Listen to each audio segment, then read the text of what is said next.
Hello guys, അപ്പോൾ ഞാൻ ഇന്നൊരു സ്പെഷ്യലും ക്യൂട്ടുമായ ഒരാളെ കാണാൻ പോകട്ടോ. ഇയാൾ എന്നെ കാണുമ്പോൾ എപ്പോഴും കരച്ചില്ല. അത് കാരണം ഇന്ന് ആ കരച്ചിൽ മാറ്റാൻ വേണ്ടിയാണ് പോണേ. അപ്പോൾ പോണതിന് മുന്നേ ഇന്ന് തിരുവാതിര ആയത് കാരണം സ്പെഷ്യൽ നമുക്ക് തിരുവാതിര പുഴുക്കും ഇച്ചിരി കണ്ണിമാങ്ങാച്ചാറും ഒക്കെ ഉണ്ടായിരുന്നേ. ഇന്നത്തെ പുഴുക്ക് എൻ്റെ വീടിൻ്റെ അപ്പുറയാണ് എൻ്റെ ഒരു കസിൻ താമസിക്കുന്നത്. അപ്പോൾ അവിടെ നിന്ന് ഇന്ന് സ്പെഷ്യലായിട്ട് കിട്ടിയതാണ്. അപ്പോൾ ഇതേ പുഴുക്ക് തന്നെ തൊട്ടപ്പുറമുള്ളൊരു വീട്ടിൽ കൊടുക്കാൻ വേണ്ടി ഞാൻ പോകുന്ന വഴിക്ക് ഒരു പാക്കൊക്കെ ആയിട്ടാണ് പോയത്.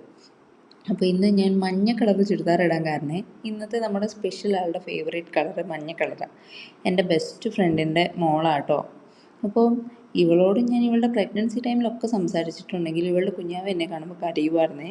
അപ്പോൾ എനിക്ക് ഭയങ്കര വിഷമമായിരുന്നു. അപ്പോൾ അവൾ എന്നെ വിളിച്ചിട്ട് പറഞ്ഞു, എടി നീ മഞ്ഞ കളർ ഡ്രസ്സ് ഇട്ട് വന്ന് അവൾ വന്നോളൂന്ന്. അപ്പം മകൾക്കും അമ്മയ്ക്കും ഇഷ്ടമുള്ള സാധനമൊക്കെ ആയിട്ട് ഞാൻ അവളുടെ വീട്ടിൽ പോയി. ആൻഡ് ഗെസ് വാട്ട്, ആ പ്ലാൻ സക്സസ്ഫുള്ളായി. ഞാൻ മഞ്ഞ കളർ ഡ്രസ്സ് ഇട്ട് ചെന്നത് കാരണം ഇന്ന് രാവിലെ ഞാൻ ചെന്നപ്പോൾ ഒരു വൈകുന്നേരം വരുന്നത് വരെ അവളെൻ്റെ കയ്യിലായിരുന്നു. ഞാൻ ഭയങ്കര ഹാപ്പി ആയിരുന്നു കേട്ടോ. എനിക്ക് ഭയങ്കര വിഷമമായിരുന്നു അവളെൻ്റെ കയ്യിൽ വരാതിരുന്നപ്പോൾ. അപ്പം ഞാനിന്ന് വൈകുന്നേരം ഒരു 5:30 ഒക്കെ കഴിഞ്ഞപ്പോഴാണ് വന്നേ. അപ്പോഴത്തേനെന്തേ മൂണൊക്കെ വന്നു. അത് കഴിഞ്ഞ് ഞങ്ങളുടെ ദശപുഷ്പം ഹണ്ടിനായിട്ട് പോയേക്കുമായിരുന്നു. മൊത്തം കിട്ടിയില്ല കേട്ടോ ദശപുഷ്പം, കിട്ടിയതൊക്കെ പറിച്ചു. അതിന് ശേഷം ഇന്ന് രാത്രി ഫുൾ ഉറക്കോളിപ്പാട്.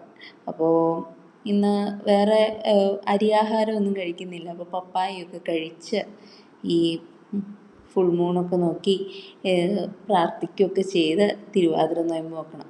ബാക്കി വിശേഷം നാളെ പറയാം കേട്ടോ. ബൈ.